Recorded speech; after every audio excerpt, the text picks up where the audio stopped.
Y'all, Black creators deserve better. Hey everyone, my name is Cheryl, and I guess I've decided to do more of these. Today I want to talk about something that I only briefly mentioned in my last video, that being how we generally treat Black artists in the art community.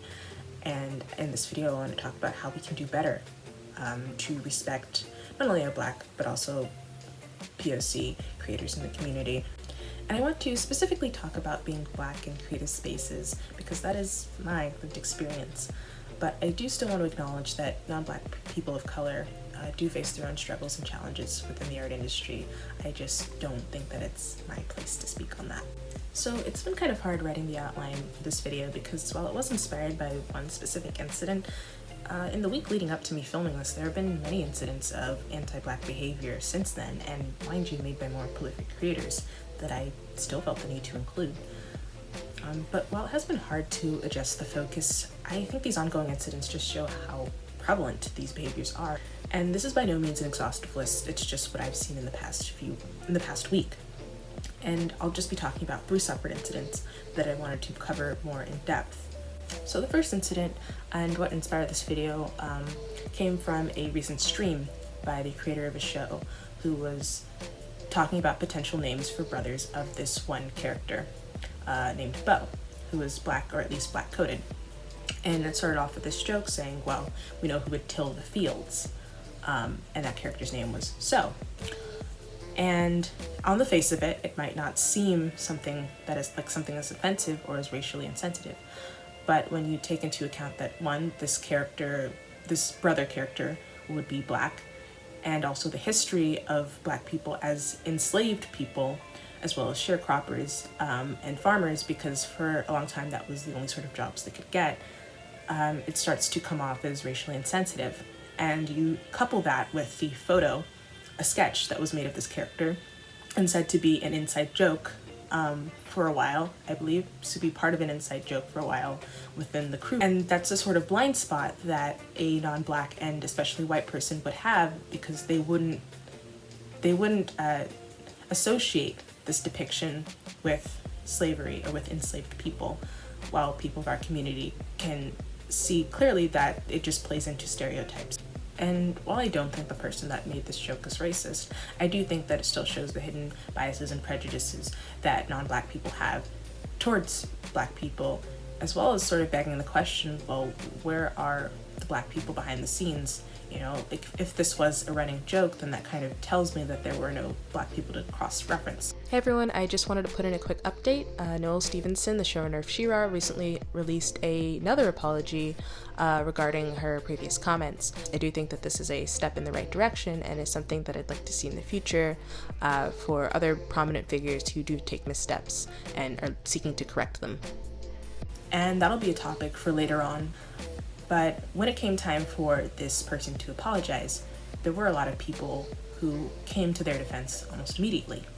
And that's another thing that I'll talk about later. But when these problems happened and were addressed by people of the community who felt that this was racially insensitive and wanted to at least speak about it, it was kind of treated as not a big deal and that we were overreacting. So moving on to the next topic, I wanted to talk about an incident that exemplifies the way in which Black creators are ripped off or stolen from, in the expectation that the non-Black creators are able to get away with it because no one will check for them. I wanted to specifically cover the alleged plagiarization of Alfonso Dunn's book Pen and Ink Drawing: A Simple Guide, as well as his workbooks that are intended to teach the fundamentals of pen and ink drawing as well as to improve techniques.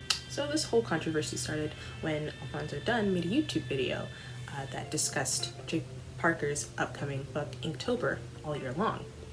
And it was basically comparing the very similar wording, format, and art to essentially come to the conclusion that Jake Parker allegedly ripped off his book. And in response to some very damning evidence, Jake Parker called up his legal team, and now that'll just be a legal battle rather than pulling the book from online distribution or issuing an apology.